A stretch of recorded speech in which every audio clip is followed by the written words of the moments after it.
Okay, good Shabbos. Shabbos. Shabbos, good Shabbos. All right, so in our parasha this week, we continue to follow our forefather Jacob on his journey. Remember, he had to flee away from his evil brother Esau, right? And we all know the story. He got in one little fight and his mom got scared and said, "You're moving to your auntie and uncle in Haran." Okay, so he went off to Haran. And what did he do there in Haran? He became the fresh prince of Haran. And he found himself 2 wives, 2 concubines, and 13 children. Right, so he was quite busy when he was down there. So of course that is the story of this week's parasha. And he did all of this, all the traveling, running away from his brother Esau without a GPS. He had to find his way to Haran. And without an air conditioner as well, by the way. Now that we're all sitting here going like this and running like this, the poor guy had to make that journey. So the start of the parasha, of course, tells us about the famous story of where he encountered God. And he fell asleep and had the dream of the ladder going between heaven and earth. Let me ask you guys a question. Where specifically did he have this dream? Anyone know? No, he named the place Beit El. Luz? Okay, any other opinions? That's, by the way, that's why he fell asleep there, is because the law is most you snooze, you lose. You lose. Any other opinions? Say again? Makom. So, we have a problem. Which mountain was it on? Was it in Luz, in Beit El, which is outside Jerusalem, just north of Jerusalem? Or was it in Jerusalem itself, on Mount Moriah, the Temple Mount? And the reason why we have this confusion is because of what it actually says and the names of the stuff. So let me just quickly read to you the verse we've got here. Genesis 28, verse 29. It says, he put the stone under his head, he set it up with a standing stone, poured olive oil on its top, and he named the place Beit El. What does Beit El mean? House of God. Okay? But the town had originally been called Luz. Now, house of God, where is God's house? Jerusalem, Mount Moriah, the Temple Mount. That's the house of God. Another name he gives to this place is he also says, this is clearly the gateway to heaven. Where is the gateway to heaven in this universe? Mount Moriah, the temple. We all pray towards that spot, and from that spot, the delivery guy takes our prayers up into heaven. That is the gateway to heaven, Mount Moriah. So where did he have this dream? Where was the ladder? Was it in Mount Moriah in Jerusalem, or was it out there in the city of Luz, which he named Beit El, modern day Beit El? You can actually go visit it today. I've been there before. It's this nice little open mountain. There's nothing going on there. There's one little, some Muslim conqueror came and built a little building there, but it's nothing. It looks like an open field on this little mountain of Beit El. So what is which one is it? Is it either going to be in Jerusalem, or is it over there? Which is it? So it's not just us that's confused. Our sages were very confused as well about whether it was in the town of Luz or whether it was in Mount Moriah. So let me read to you guys what Rashi says, because Rashi actually sums up quite nicely what the Midrash and the Talmud argue about and how they bring together an answer for this, what seems to be almost like a discrepancy or this difficulty that we face in trying to figure out where it actually happened. So this is Rashi's commentary on verse 17 there, where it says, where he wakes up and says, this is none other than the house of God. Rashi says the following. Rabbi Elazar said, in the name of Rabbi Yosef, son of Zimra, the ladder that he saw in the dream stood with its feet in Beersheba. So remember, he was traveling from Beersheba to Haran. So the feet of the ladder stood in Beersheba. And the center of the ladder's incline, because the ladder was like this, right? It wasn't one of these ladders, because then you're going to be very scared.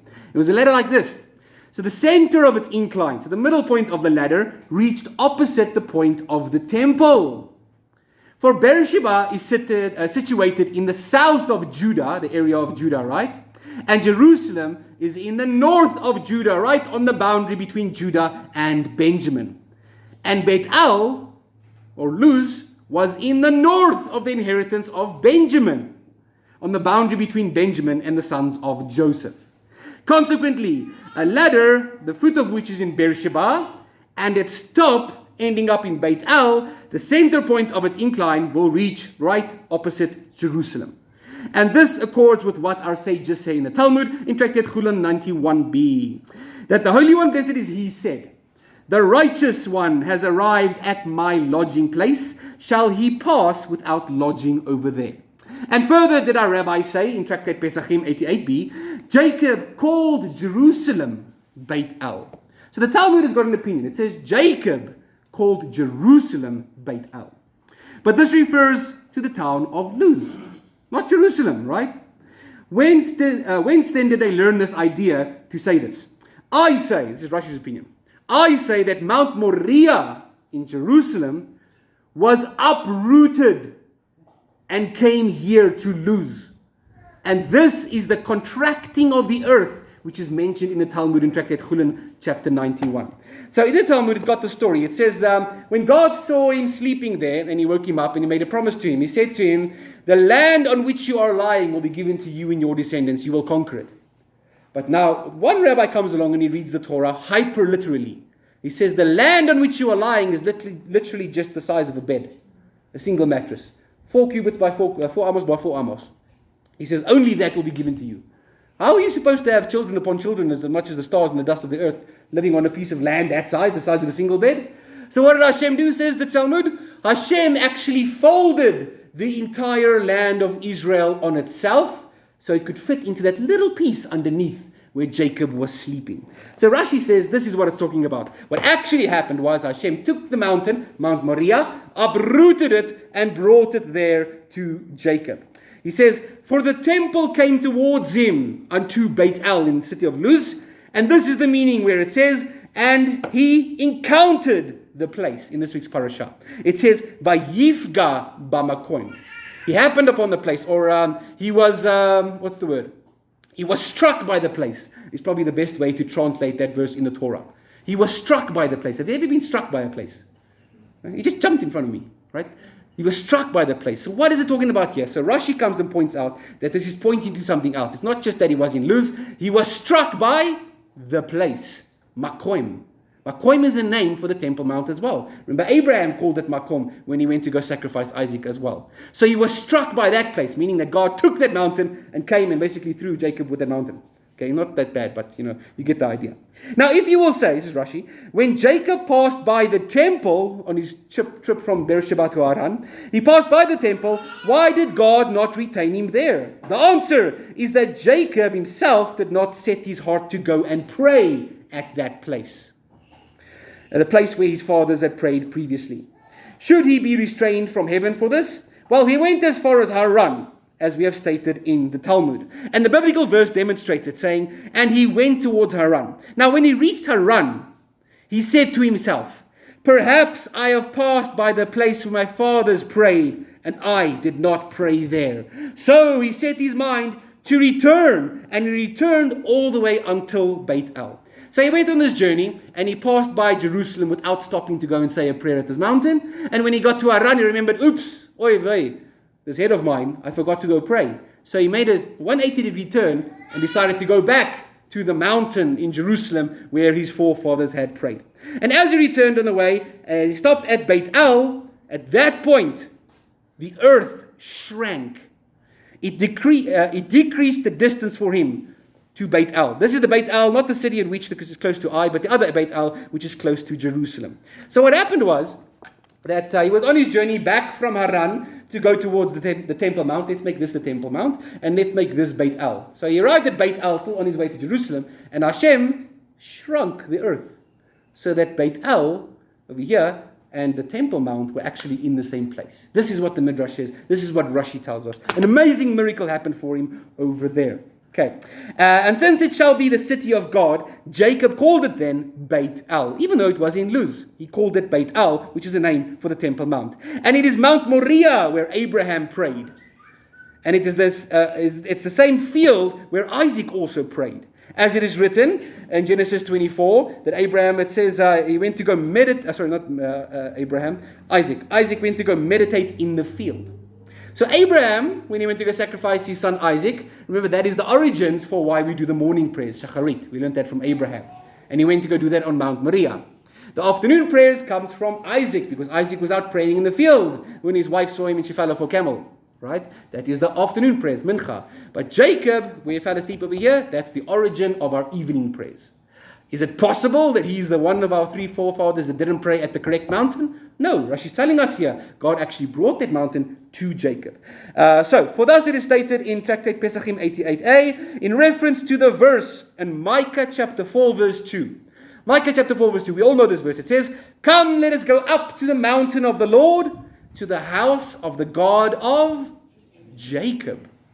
Now Rashi asks the question then, why is it called the house of the God of Jacob? Why is it not the God of Abraham or the God of Isaac? Why specifically is it mentioned here that it's a mountain of the Lord, the house of the God of Jacob? Because it's not like Abraham who called it the mountain. Abraham said, let's go up to the mountain and God will provide the land, right? He also called it Hashem Yireh, right? Behar Yireh. On the mountain the Lord shall be seen. Nor is it like Isaac who called it the field, the Sodeh. As it is written, I went to go meditate in the field. But it's like Jacob, because Jacob called it not just a mountain, he called it Beit El, a house of God. Therefore, we refer to it as the house of the God of Jacob. As far as this is the text from Rashi. Okay, so that was a long Rashi that I shared with you guys, with a reason, because I want to point out something about that today. Because this says something to us about Jacob. It teaches us about the faith of Jacob and the faithfulness of Jacob, how his faith actually looked in action. Because Jacob, remember, he arrived in Haran already and forgot that, I had to go pray at that place. What does he do? He doesn't just stand there in Haran and say, I believe God is in Jerusalem, so I'll just pray here, and as if God couldn't make it, right? I'll catch him next time I go past there. No, Jacob took his faith and he put his faith into action. He showed his faith through his works, through the action of actually going all the way back to Jerusalem to go and pray there. And when God saw that Jacob put in that effort to actually go and go back and pray at this place, God rewarded him with a miracle of shrinking the earth. That act of faith merited an amazing miracle like that. Similar to the story of Nachshon. Remember Nachshon ben Amminadab? When he was the first one who took the leap of faith into the river, into the sea, and the sea split because of that leap of faith. We're seeing it already here with our father Jacob. And that is the kind of faith that we need to be practicing as well. Because Yeshua teaches us the exact same thing with a very, very, very similar analogy, with the same lesson. What did God do for Jacob as his reward for his faith? He literally moved mountains. And Yeshua talks about this. Right? Yeshua says to us, all we need is faith like a mustard seed, and you will be able to move mountains. In another place he says, you will be able to tell this mountain, uproot yourself and go throw yourself in the sea. If you have just a little bit of faith, you'll be able to do that. The story already happened with our forefather Jacob. Now, when I was a child, every day on the way to school and back from school, we would drive past that little koppie in the Fairy Glen Nature Reserve. And when I heard this verse where Jesus said, if you have enough faith, you'll be able to move a mountain, every afternoon and every morning driving past that little mountain, I tested it. So as my mom would drive the car, I'd be back there whispering, mountain, move, move. In the afternoon, I'd come back and it's still there. I'd say, mountain, go to the sea. And I tested this for days and days, and unfortunately, it never happened. If you guys, I don't know how many of you maybe drove past it this morning on the way here. Is it still there? I don't know. If it does go missing, you know who to blame. Is it still there, Sandy? Yeah. All right, I'll keep praying. Maybe I should just change mountains. I know that there's a mountain in Iceland that's a bit more shaky at the moment. Maybe I'll try that one. See if that throws itself into the sea. But eventually, after all these weeks and days of telling the mountain to do it and it never happened, I started realizing, okay, maybe what Yeshua is saying is metaphorical, right? He's using hyperbole. Can you imagine if we all actually had the power to go out there and move the mountains around our country? We'd change the whole topography of South Africa. That'd be a problem. We'd have no more platteland. We'd no more Highveld and Lowveld. 3 sisters will go chilling with the 12 apostles down in the Cape. The 7 apostles or 12 apostles? 12 apostles, yeah. We'll have a problem. Table Mountain will be in God's window. So thank goodness it's only metaphorical, right? But Yeshua's point, when he tells us that if we have faith, we'll be able to move mountains, is about the fact that how little faith we actually need. He says you need faith the amount or the size of a mustard seed to be able to move a mountain. So the focus is not on how much faith we have. The focus is on the size of our God and what he can do when we show him faithfulness. He can literally fold the earth at will and make a distance absolutely nothing for us. The Midrash Rabbah on Parashat Vayetze, this week's Parashat, starts off by quoting a prayer that Jacob prayed. In fact, one of our Psalms, the first few verses of Psalm 121, is attributed to our father Jacob, that he prayed right here on the mountain. Psalm 121, Jacob says, I raise my eyes to the mountains. From where will my help come from? My help will come from the Lord, the maker of heaven and earth. Those words are attributed to our father Jacob, even though David wrote it down. Now, what was he talking about when he said that? I lift my eyes to the mountains. Where will my help come from? My help will come from the Lord. So the Midrash comes and tells us a story that as he was running away from Esau noticed that he was on the run.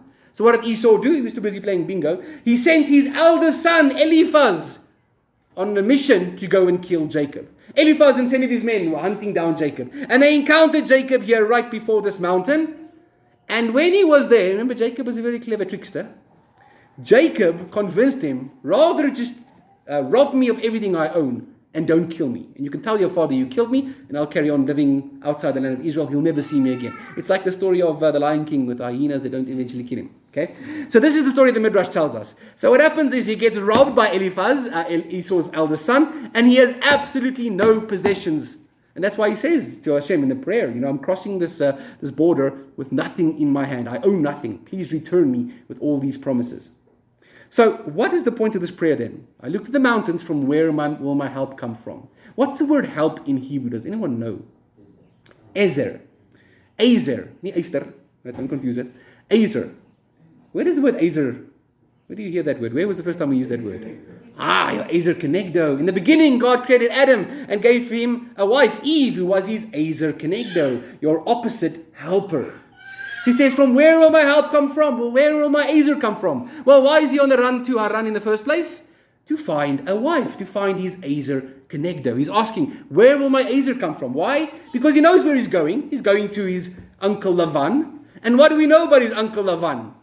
The previous time one of the ladies in his household, his sister, was given for marriage, old Eliezer had to come with camels laden with gold and jewels and nose rings. And what did Laban do? Only when he saw the expensive gifts that came with the camels did he run towards Eliezer and say, come, let me look after your camels. Because he knew the camels were the ones loaded with the gold and the bling bling and all the money. This is the character trait of Laban. So now he knows he's going to Laban and he's going to ask Laban to marry one of his daughters, but he was just robbed by Esau's son. He didn't have a penny to his name. Gentlemen, how easy is it to find a wife if you don't have a shiny car? It's the same story today. So he asked, he said, yeah, well done. You got to trick them into marrying you, just like Jacob. All right, so, exactly. Following in the footsteps of our fathers, Baruch Hashem. So Jacob asked Hashem, from where will my help come from? Where will my Ezer come from if I have no possessions to bribe and to pay dowry unto Laban, this trickster who wants nothing more than money? In fact, the Midrash tells us, when Laban saw him in this week's parashah, Laban ran up to him and kissed him. Says Rashi, why would Laban kiss him? Laban's a horrible guy. He kissed him so that Jacob would open his mouth and he could look inside his mouth to see if there were any gold teeth. That's what the Midrash tells us. That's what Laban was looking for. So apparently it was a whoop monsoon. All right. So this is the story the Midrash tells us. He asked God, from where will my help come from? So he had no money, no dowry, no labola that he could give. Yet Jacob still went. Jacob had faith in the promises of God. He lived by faith and he walked by faith. That is the type of faith that we need to have. And I think we understand that as well. If we look at the context of the gospel story where Yeshua shares with us the idea that if we have faith, even like a mustard seed, we can move mountains. What is the context of that story? So Yeshua was on the mountain with 2 of his disciples in the Mount of Transfiguration. They just saw Moses and Elijah. And they came down the mountain and they encountered a boy that was possessed by a demon. Okay. And his disciples tried to chase out the demon. And they couldn't get it right. And the boy's father came to Yeshua and said to him, please come and help my boy. And Yeshua says, oh, this generation that lacks faith. And the father of the boy said, lacks faith? My whole life I've been coming to different rabbis and teachers and preachers and miracle workers trying to get the demon out of this boy. He says, I believe, Rabbi, help my lack of faith. And Yeshua heals the boy. Later that night, the disciples come to Yeshua and they ask him, why is it that we couldn't heal that boy? Why couldn't we exorcise that demon? We've done it 1,000,000 times before. You sent us out on these missions to heal the sick, to chase out the demons, and we've done it every time. Why this time didn't it work? And Yeshua's answer is, this kind of demon can only be chased out through prayer and fasting. Now, what is the lesson here? What's the whole point of this whole thing? Why do we have to encounter a demon that has a few extra criteria needed in order to chase it out? I believe the lesson is that we have to learn about faith. Because faith is more than just believing. Like the Father said, help me increase my faith. Yeshua says it's not about just believing, not just having faith. All you need is faith like a mustard seed and you can move an entire mountain. But your faith needs to be accompanied by action, that faithfulness. That's why this demon needed specifically also prayer and fasting in order for it to be chased out. We all know the famous verse of James, right? Faith without works is dead. So we learn this lesson from our forefather Jacob in this parasha. Jacob put his faith into action by walking back to Mount Moriah just to go and pray at the place where his forefathers prayed. In our faith, we too should put our faith into action. The fact that you come here on a Shabbat to pray at a shul with all the other congregation, that is already walking in the footsteps of our father Jacob. With that demon, he needed to pray and fast, do something in addition to believing, so that he could be chased out. So in life, it is not about the size of your faith that matters. After all, you only need a mustard seed size of faith. It is that we walk by that faith. And if we can walk by our faith, then we too will see God move mountains for us. Shabbat Shalom. Hey, Shabbat Shalom.